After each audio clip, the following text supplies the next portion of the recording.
오늘 7월 둘째 주일 2부 예배 자리에 나오신 여러분 한 분 한 분들을 마음을 담아서 진심으로 축복합니다. 여러분, 예수님께서 요한복음 14장 6절에서 이렇게 말씀하셨습니다. 내가 곧 길이요 진리요 생명이니라고 말씀하셨어요. 너무나 성경에서 우리의 신앙의 삶에서 중요한 구절이죠. 예수님 자신을 진리라고 말씀하시고 생명이라고 말씀하시니 그 말씀은 정말 우리의 가슴에 팍 이렇게 와닿고 깊이 새겨지고 전혀 다른 질문도 되어지지 않고 이렇게 믿어집니다. 예수님이 생명이시고 진리시다. 이해하기 쉽습니다. 그럴 만한 삶을 사셨고 또 하늘 보좌를 버리시고 이 땅에 오셔서 진리이고 생명의 길을 우리에게 보여주셨어요. 근데 한 단어. 근데 왜 당신 자신을 길이라고 말씀하셨을까 하는 생각을 가지면서 오늘 설교 말씀을 시작을 하게 됐어요. 여러분, 왜 주님은 내가 곧 길이요 진리요 생명이라고 하시면서 진리와 생명은 전혀 의심도 없고 그냥 믿어져요. 근데 왜 길이라고 하셨을까? 우리는 흔히요 천국에 가는 길을 예수님께서 나는 길이고 진리다 하실 때 그 길을 천국에 가는 길을 예수님 밖에 없다는 예수님 한 분밖에 없다는 의미로 이해합니다. 아멘이에요? 이거는 분명한 진리입니다. 세상이 두 조각 나도 분명한 진리예요. 그리 믿으세요? 아멘이죠? 근데 여러분, 예수님께서 말씀하신 길, 그 길을 한번 다르게 한번 생각을 해보세요. 단순히 목적지에 도달하는 방법만을 의미하지 않는다는 것. 길은 뭐예요? 길은 이곳과 저곳을 이어주는 곳이죠. 하늘에도 길이 있고 바다에도 길이 있고 또 땅에도 길이 있습니다. 이곳과 저곳을 가려면 길로 가야 해요. 길은 그게 길입니다. 근데 길에는 두 가지의 의미가 있어요. 하나는 목적지를 도달하기 위해서 가는 길이에요.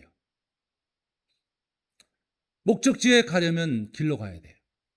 또 다른 하나는 그 길을 걸어가는 과정 자체가 의미가 되기도 합니다. 자, 목적지에 도달하기 위해서 지나가는 길이 있고 그 길을 걸어가는 그 과정 자체가 길이다. 그 길의 의미가 되는 길이다.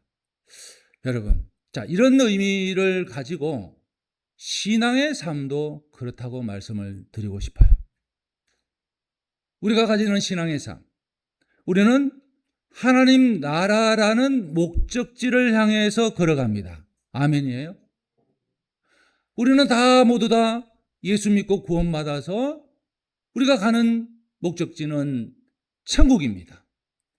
하나님 나라라는 목적지를 향해서 걸어갑니다. 그런데 우리의 신앙은요, 단순히 천국에 가기 위한 과정만은 아닌 거예요.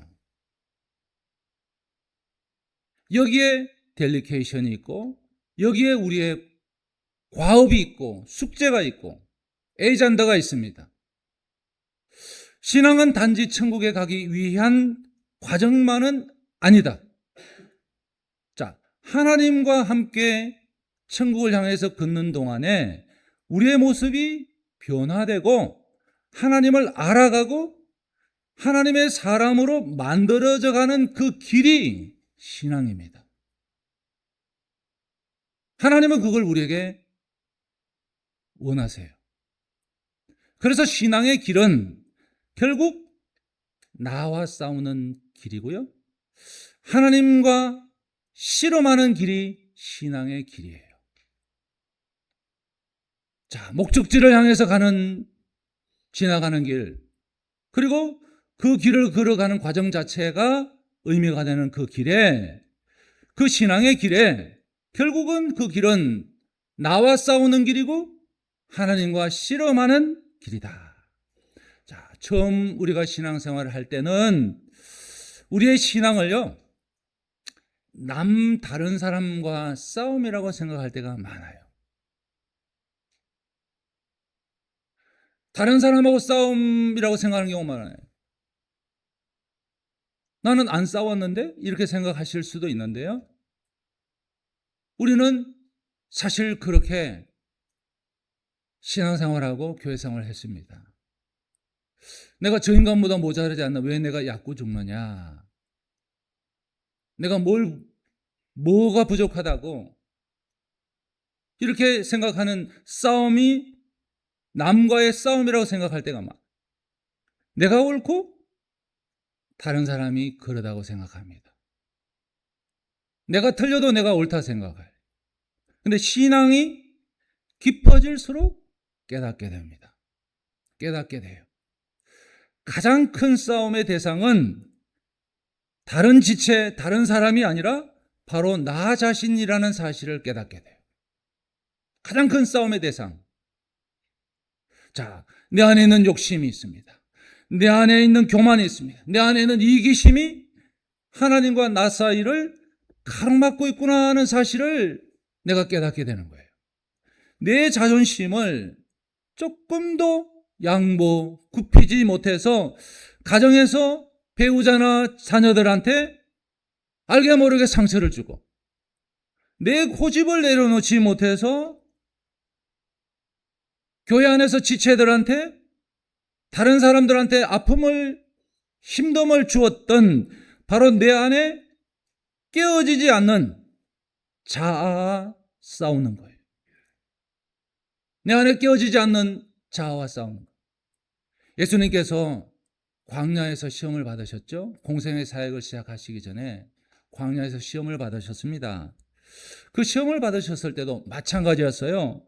사탄은, 여러분, 우리가 분명히 알아야 돼요. 예수님께 하나님 나라를 포기하라고 말하지 않았어요.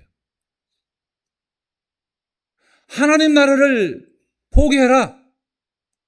그러면 이것도 주고 저것도 주고 하지 않았어요. 다만 사탄은 주님한테 이렇게 얘기했죠. 더 쉬운 방법을 선택하라고 유혹했습니다. 쉬운 방법이 있어. 그 방법을 선택하라고 유혹을 했어요. 십자가의 길을 꼭 가야 해? 십자가의 길을 꼭 가야 구원할 수 있는 거야? 더 편한 방법이 있지 않아? 사탄이 주님께 유혹한 거죠. 그런데 예수님께서는 끝까지 하나님의 길을 선택하셨습니다. 할렐루야. 자기 자신과의 싸움에서 공생에 시작하시기 전에 승리하신 거예요. 여러분, 우리의 믿음도 결국 같은 싸움입니다. 결국 같은 싸움이에요. 내 뜻보다 하나님의 뜻을 선택하는 싸움입니다. 내 욕심보다 하나님의 말씀을 붙드는 싸움입니다. 그리고 그렇게 자신과 싸우는 사람은요, 결국 하나님과 씨름하는 자리로 나가게 되는 거예요. 나 자신과 처절히 싸우는 그 신앙의 싸움을 싸우는 사람은 결국은 하나님과 씨름하는 자리로 나간다. 오늘 본문에 등장하는 야곱이 그런 사람이에요. 야곱은 처음부터 우리가 너무나 잘 알듯이 믿음의 사람이 아닙니다. 야곱은 정말 이성적인 사람의 샘플입니다. 믿음의 사람하고 거리가 멀어요. 자기 힘으로, 야곱은 자기 힘으로 인생을 만들어 가던 사람이었습니다. 근데 자기 힘으로 인생을 만들어 갔는데 실패가 없었어요. 실패 하나도 됐지만 다 극복하고 나갔어요. 머리로 계산했고 똑똑했습니다. 자신의 방법으로 문제를 해결했고요. 다 됐어요. 진 적이 없어요. 자기 유익을 위해서 철저히 움직였습니다. 피부치도 자기 유익을 위해서 이용했습니다. 형 예서에게서 장자의 축복을 빼앗았죠. 외삼촌 라반의 집에서도 자신의 방법으로 많은 것을 얻었습니다. 갑부가 됐다고 그랬어요. 그런데 어느 날 야곱은 자기 힘으로 능력도 많고 갑부도 됐고 한 번도 자기 인생에서 실패한 적이 없는데 자기 힘으로 해결할 수 없는 상황을 만나게 됐어요. 십수년 이상의 타향살이를 마치고 고향으로 갑니다. 사람은 다 회기적인 동물이죠. 고향으로 가게 됩니다. 그 앞에는, 고향길 앞에는 자기한테 상처받은 형이 예서가 있습니다. 형이 예서는 동생 때문에 인생이 무너진 사람이에요. 근데 그 형이 자기 길 앞에 있습니다. 그것도 동생이 오나 안 오나 먼 길모퉁이에 나가서 목이 빠져라 기다리는 학수고대하는 형이 아니고요.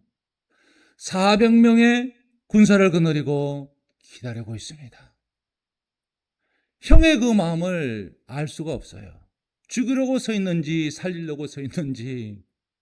군사를 400명 이끌고 있으니까 좋은 사인은 아니죠. 야곱은 두려웠습니다. 두려웠습니다. 그의 심장은 짓눌릴 듯이 조여왔고요.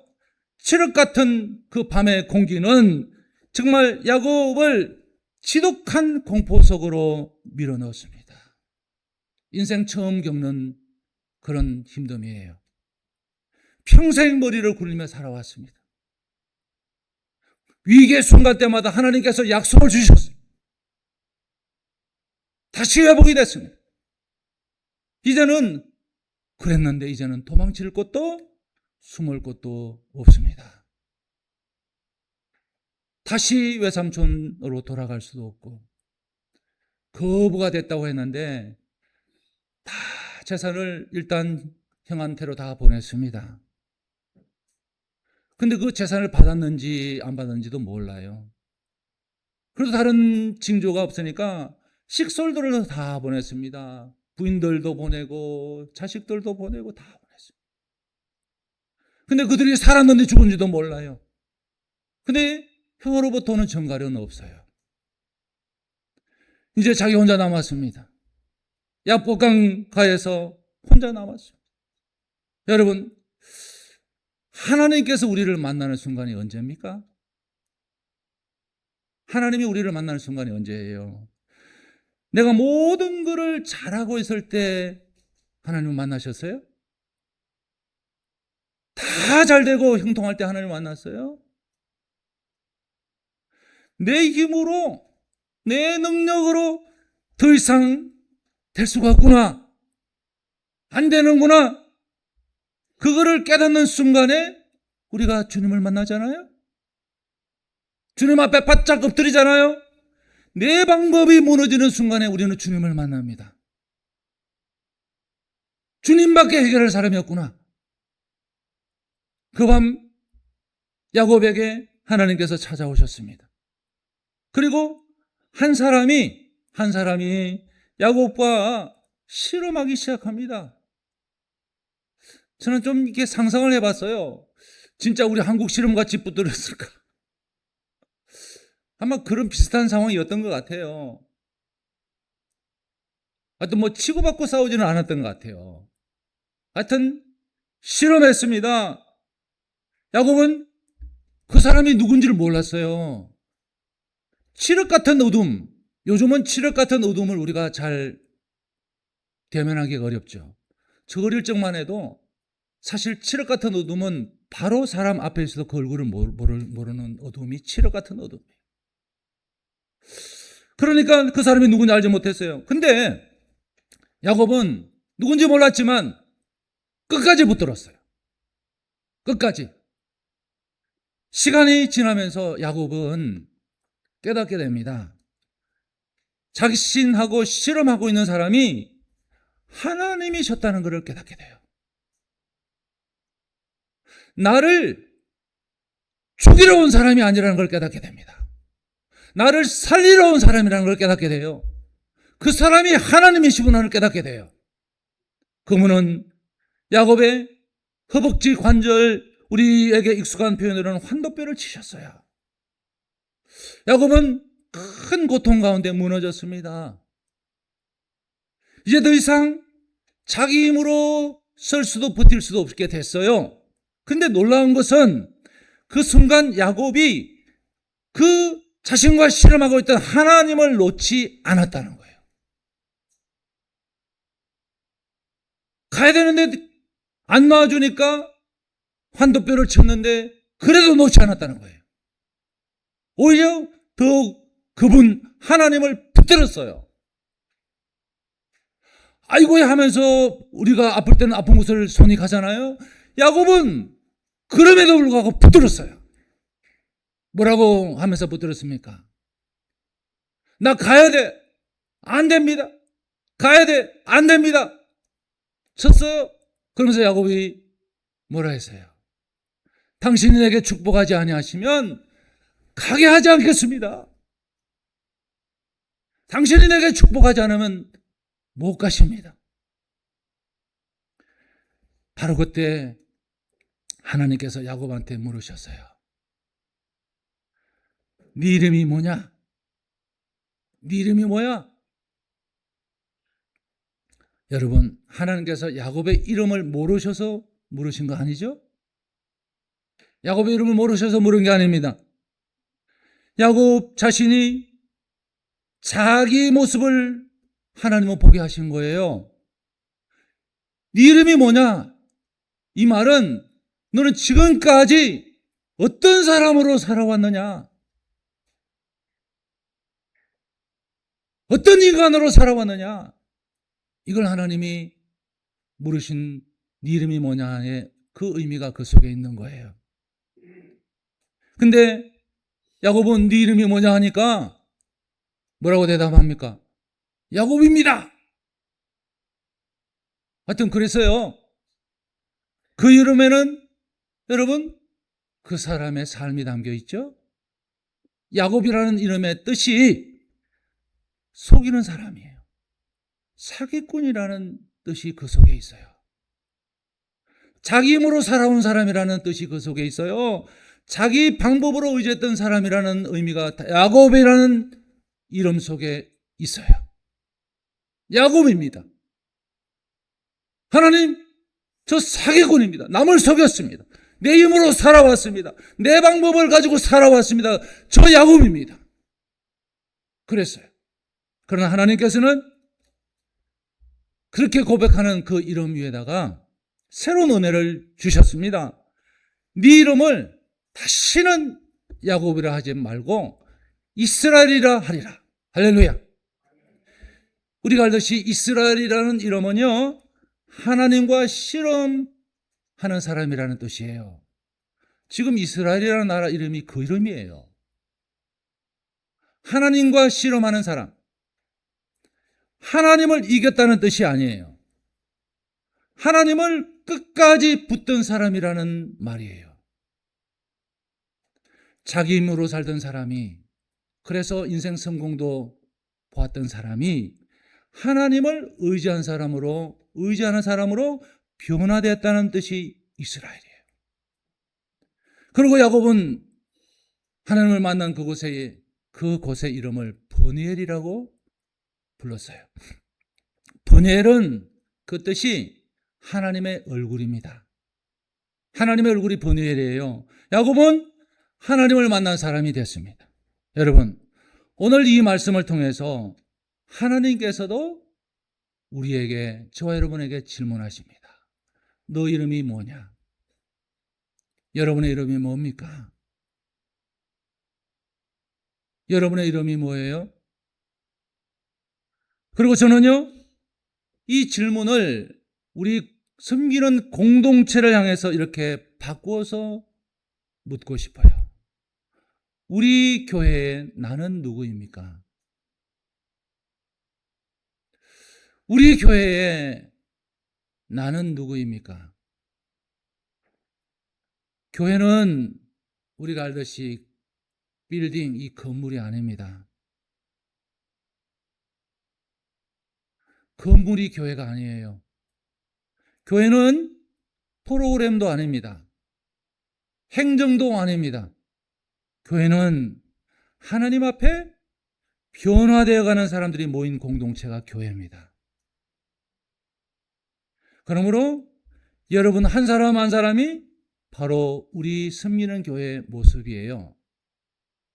여러분의 믿음이 우리 교회의 믿음이 되고, 여러분의 사랑이 우리 교회의 사랑이 되고, 여러분의 섬김이 우리 교회의 모습이 됩니다. 우리 교회는 완벽한 사람들이 모인 곳이 아닙니다. 저 역시도 열심히 살았다고 살았지만 세상에 이런저런 평가가 있습니다.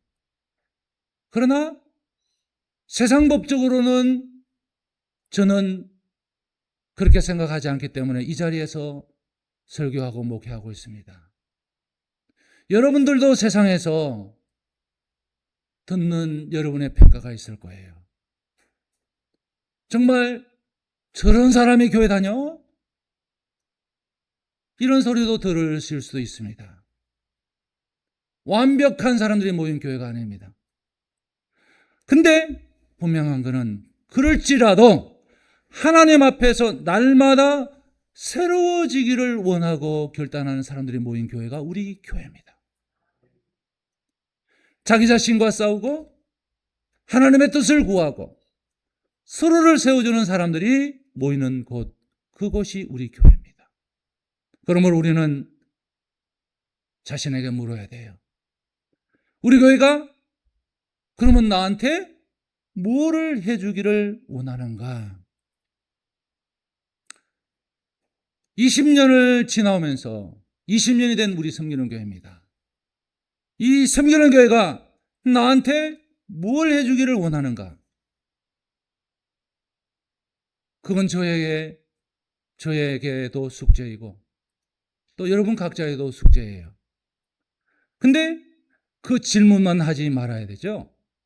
동시에 물어야 합니다. 나는 우리 교회의 어떤 사람인가? 우리 교회는 나를 통해 뭘 기대할 수 있는가? 여러분, 야고보는요, 하나님을 만난 그곳을 브네라고 불렀다고 그랬죠? 그 브네를 지나면서 다리를 쩔뚝거렸습니다. 형한테 도망 나올 때는 손살같이 100m를 10초로 끊을 만큼 도망온 그런 날렵한 본인이었지만 이제 형 앞에 가야 되는데 쩔뚝거리게 됐습니다. 그러나 그 쩔뚝거림은 오늘 말씀에서 볼 때 실패 흔적이 아닙니다. 하나님을 만난 사람의 흔적입니다. 자기 힘을 내려놓고 하나님을 붙든 사람의 흔적입니다. 저에게도 여러분에게도 그런 믿음의 흔적이 있기를 바랍니다. 내 욕심과 싸운 흔적. 정말 힘들어요, 여러분. 예수 믿는 게 그냥 정말 믿어지지 않아요. 내 욕심과 싸운 믿음의 흔적. 내 교만을 내려놓는 흔적. 하나님 뜻 안에 내 뜻은 안 그런데 하나님의 뜻이라고 생각이 드니까 순종한 흔적. 하나님을 붙들기 위해서 처절히 기도한 흔적, 그런 흔적들이 여러분의 다윗이 분해를 지나면서 절뚝거림의 속에 여러분의 삶의, 신앙의 삶의 흔적이 있기를 바랍니다. 이제 2026년 절반을 지났고 본격적인 하반기 사역, 또 삶이 시작되는 이 7월에 정말 더위의 한복판에 있습니다. 우리 공동체가 이제 서로에게 상처를 주는 공동체가 아니라, 여러분, 정말 저는 여러분에게 그렇게 말씀을 드리고 싶어요. 서로에게 상처를 주는 공동체가 아니라 야곱이 경험했던 은혜의 얼굴, 즉 분해를 보여주는 사랑의 지체들이 우리 모두가 다 되기를 바랍니다. 오늘 하나님께서 우리에게 물으십니다. 네 이름이 뭐야? 그리고 다시 물으십니다. 우리 교회 너는 누구냐? 바라기는 이 질문 앞에 정직하게 서는 우리들이 되기를 원합니다. 교회에 무엇을 기대하기 전에 내가 어떤 믿음의 사람인지 나에게 물어보시고 돌아보시고, 내가 바로 하나님께서 세우시는 교회의 한 지체인 것을 기억하시고 그렇게 신앙의 삶을 살아가시기 바랍니다. 그래서 우리 모두가 하나님과 씨름하는 이스라엘이 되고 하나님의 얼굴을 경험하는 브니엘의 사람이 돼서 이 땅 가운데 교회가 소망이구나, 그 소망인 것을 삶으로 보여주는 믿음의 공동체, 우리 섬기는 교회 여러분 다 되시기를 바라고 축복합니다.